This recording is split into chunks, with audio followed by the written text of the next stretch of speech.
जय गुरुदेव। ऐसा वक्त आएगा, महात्माओं के पास आकर शतरस त्यागना चाहिए। साधकों को सादा भोजन लेना चाहिए। जब शतरस यानी मिठास, तीखा, खट्टा, चटपटा भोजन लोगे तो अपने आप में भूख कम होगी। सूरत की गर्मी से ही खाना पचता है। जब सूरत ऊपर की ओर खींचने लगती है तो भूख कम होने लगती है, खाना कम हो जाता है। चटपटा भोजन खाओगे तो मन को रोकते रोकते परेशान हो जाओगे। यह मन ही रस खोजता है, इसको अपना सुख मिल जाए तो ये चुप हो जाएगा। उसको सुख मिलेगा ऊपर की चढ़ाई से। यह भजन सच्चा है, इसमें कोई दिखावा नहीं है, कोई बनावट नहीं है। महापुरुषों का जो आना हुआ इसलिए कि जीव वापस अपने देश में पहुंच जाए। 700 वर्षों में महात्माओं ने आकर के हर तरह से समझाया कि तुम कौन हो, कहाँ से आए हो और कैसे वापस जाओगे। सुनते सुनते जीवों में इच्छा जागी, तब उन्होंने नाम भेद बताया। अगर वे न बताते तो जीवों को पता नहीं था कि वह कहाँ से आया और कैसे वापस जाएगा। सच्चे भाव से, सच्चे प्रेम से एक चित्त होकर दोनों आँखों के बीच घाट पर बैठकर प्रार्थना करनी चाहिए। भाव से बैठोगे तो सूरत की दृष्टि से खुदाई होगी। भाव सहित जो खोदे प्राणी, भाव से खोदोगे तो सब शक्ति की खान तुम्हारे अंदर है, वह प्रकट हो जाएगी। घाट पर बैठकर साधना की जाए, वही सच्ची साधना है और सच्ची भक्ति है। सूरत की आँख खुदाई का काम करती है, इसलिए दृष्टि को एक जगह टिकाकर रखना है, तब वह काम करेगी। सूरत में ऑटोमेटिक फोकस लगा है जिसमें प्रकाश है, इसलिए दृष्टि को टिकाकर रोको और प्रार्थना करो। मन को समझाते रहो कि तुम खड़े रहो, रुके रहो, हम खोद लेंगे। यह दुनिया है, ये रंग बदलती रहती है, इसके चक्कर में मत फंसो, अंतर में चलो। आगे के समय में आम स्त्री पुरुषों के, बच्चे बच्चियों के चरित्र गिर जाएंगे। दिन प्रतिदिन लोगों का विश्वास पापों की तरफ हो जाएगा। मांस, मछली, अंडे बहुसंख्या में लोग खुले रूप से खाने लगेंगे। शराब, ताड़ी, गांजा, भांग, अफीम आम लोग पीने लगेंगे। माता पिता के संपर्क में बच्चे बच्चियां शराब व मादक नशीली वस्तुएं पीने लगेंगी। काम आग से लोगों की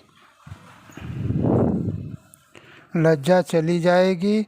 बुद्धि नष्ट होने से लोग स्वार्थ में पूर्ण रूप से रत होंगे।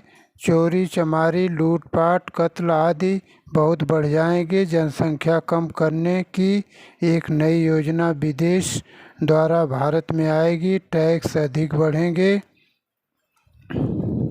प्रतिवर्ष कानून में संशोधन होता रहेगा।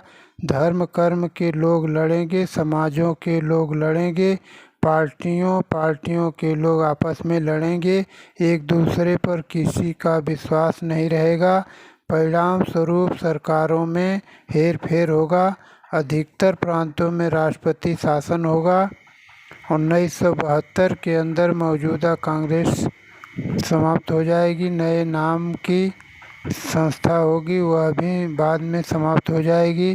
सभी लोगों का जीवन दुखमय होगा। सभी लोग छोटे बड़े रिश्वत लेने लगेंगे। राज भय सबके अंदर से निकल जाएगा। विद्यार्थी संघर्ष में उतरेंगे। भारतवर्ष महान दुखी, दरिद्र, अशांत, रोते हुए दिखाई देंगे। जमीन का हेर फेर होगा। राजाओं के राज्य समाप्त होंगे। सोना 300 रुपया से ऊपर हो जाएगा। चांदी 20 रुपया तोला होगी। अन्य धातुएं बहुत महंगी होंगी। कपड़े व खाने के सामान बहुत महंगे मिलेंगे। तूफान, भूकंप आएगा। वर्षा बहुत होगी। बीमारी फैलेगी। पड़ोसी देश से लड़ाई होगी और नुकसान अधिक होगा। दूसरे देश भारत को छोड़कर दूसरे की सहायता करेंगे। रूस व चीन में विवाद होगा। चीन व अमेरिका में मनमुटाव होगा, बहुत से शहर अमेरिका के नष्ट होंगे। अमेरिका में चीन के प्रति भारी क्रोध फैलेगा, मुंहतोड़ जवाब अमेरिका देगा और भारी जनहानि कर देगा। चीन में थोड़े लोग रह जाएंगे, उनकी सहायता भारत करेगा। मुसलमान आपस में लड़ेंगे। सन 1971 में नरसंहार पूरब में होगा। इसके बाद पश्चिम में होगा। मुसलमानों में आपसी बैर भाव उस सीमा तक बढ़ेंगे कि कोई किसी का सुनने वाला नहीं होगा। अंत में मुसलमानों की जनसंख्या घटकर सब जातियों से कम रह जाएगी। गरीबी दूर नहीं होगी। भारतवर्ष संकट में रहेगा। तीव्र राजनीतिक परिवर्तन होंगे। कई देश में अप्रत्याशित रूप से सरकारें बदलेंगी। ऐसे दिव्य पुरुष का जन्म भारत में हो गया है जो गौ काटना बंद कर देगा, राष्ट्रभाषा हिंदी संस्कृत कर देगा, परिवार नियोजन बंद कर देगा, मांस मछली अंडों की दुकानें सभी शहरों में बंद करवा देगा, ताड़ी शराब गांजा भांग अफीम शराब नंगे सिनेमे और डांस बंद करवा देगा, रिश्वत बंद कर देगा। भारत का संविधान बदल जाएगा और सरल संविधान बनेगा जिसे हर कोई समझ सकेगा। स्कूलों से निकलते ही बच्चे नौकरी या काम पा जाएंगे। कोई भी अफसर मांस मछली अंडे शराब का सेवन नहीं कर पाएगा और रिश्वत नहीं लेगा। जो रिश्वत लेंगे वे नौकरी से निकाल दिए जाएंगे। सरकार किसानों का आधा कर्जा माफ़ कर देगी, फिर उन्हें उठने का मौका मिल जाएगा। वह महापुरुष चोरी लूटपाट हत्या सब बंद कर देगा। वह ऐसा ज़माना लाकर दिखा देगा जिसकी अभी कल्पना भी कोई नहीं कर सकता है। भारत ही नहीं सारे विश्व के लोग उसकी बातों को सुनेंगे और मानेंगे। उस व्यक्ति को इतना जन समर्थन प्राप्त होगा कि सारे विश्व के लोग दांतों तले उंगली दबाएंगे। उसके विचार बहुत गुप्त होंगे और वह व्यक्ति अपनी अंदरूनी इच्छा को किसी के सामने जाहिर नहीं करेगा और परिवर्तन करके दिखा देगा। जय गुरुदेव।